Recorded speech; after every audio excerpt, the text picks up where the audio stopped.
Professor of Finance and Valuation at Stern School of Business in New York University.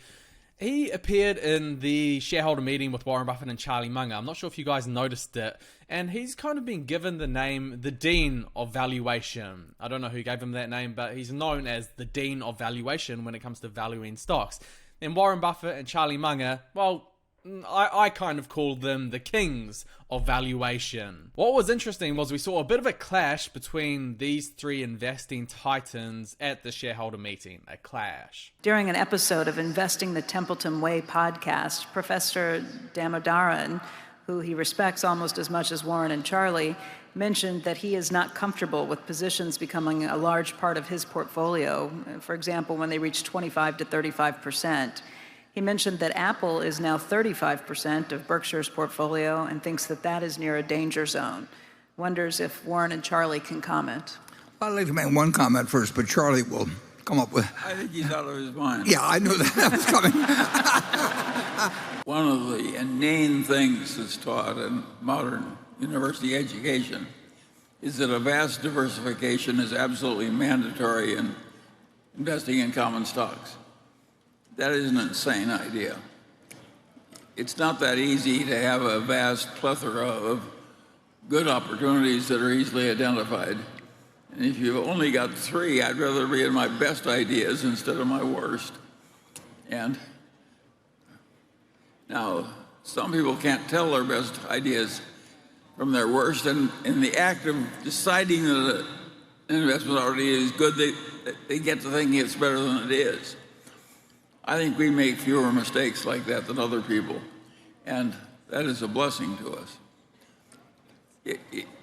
We're not so smart, but we kind of know where the edge of our smartness is. That is a very important part of practical intelligence. And a lot of people who are geniuses on IQ tests think they're a lot smarter than they are, and what they are is dangerous. But if you know the edge of your own ability pretty well, you should ignore most of the notions of our experts about what I call diversification of portfolios. Charlie Munger, 99 years old, and he's still as sharp as ever. I want to know what keeps him so sharp. What is his secret? Because I know it's not diet. I think it's just the mental, just constantly reading and constantly learning. So Aswath's criticism essentially was that Berkshire has gone too big into Apple stock. They weren't diversified enough. And Munger said that this is stupid, and here's why. I want to break down what Munger said into two parts so you can hear Munger's thinking from an idiot like myself instead of a sage like Charlie Munger. First, he said it's actually not that easy to identify a good stock opportunity. And what does he mean by this? Well, think of it. What is a stock? A stock is a business, of course, and it's actually not that easy to truly understand a business, the ins and outs of it, the competitive marketplace, the manager's true competence and how much integrity they have, the future cash flows that the business may generate, as well as the risks and the leverage.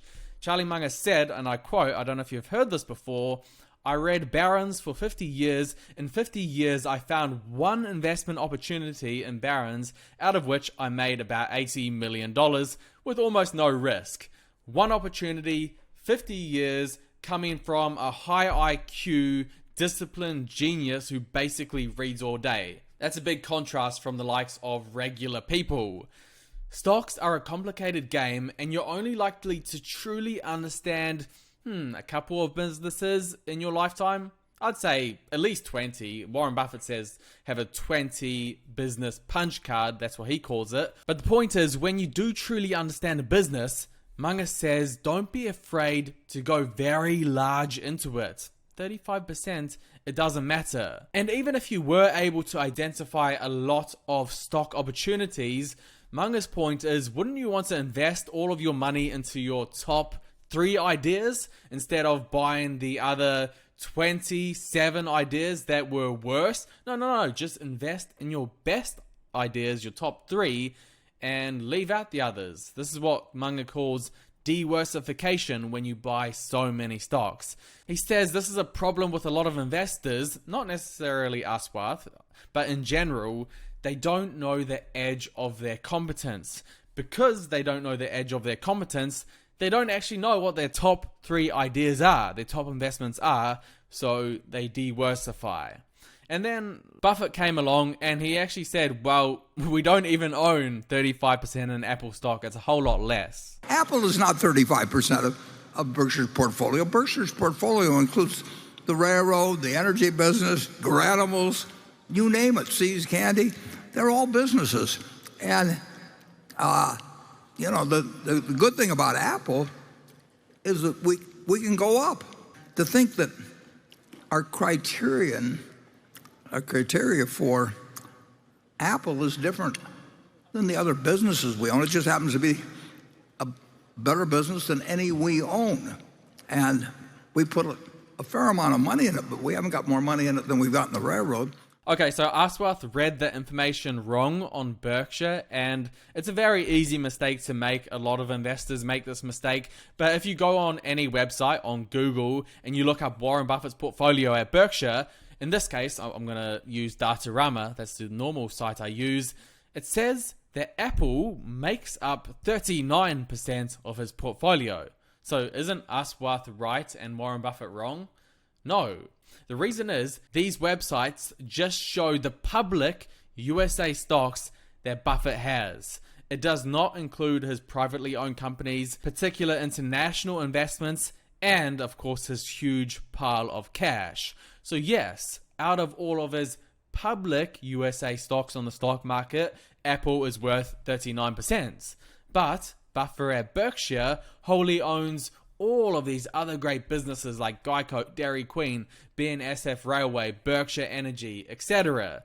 So you need to include these into your calculations as well when working out the true size of each position. So if you go into Berkshire stock and you look at their financials and then you dive into their balance sheet, you can see that they have $130 billion in cash and cash equivalents, and they have $377 billion in long-term investments. So that's about $507 billion in total. Apple is worth $116 billion. That's how big a size Buffett has, or Berkshire has. This makes Apple worth 22% of his total portfolio, not 35%. And with the calculation, I'm not even sure if you would include PPE as long-term investments. Maybe someone in the comment section can answer that below. If you did include that, then Apple would be a whole lot even smaller than 22%. So let's sum this up in short. Aswath is wrong that Apple makes up 35% of Buffett's portfolio. And at least for geniuses like Buffett and Munger, they don't need to worry too much when a position makes up a large percentage of their portfolio because asterisks, they truly understand what they're buying, the true value. Then you say, for ordinary investors, maybe they should be a bit more concerned about holding larger positions and be a bit more diversified. But at the end of the day, that's a decision that every investor needs to make for themselves.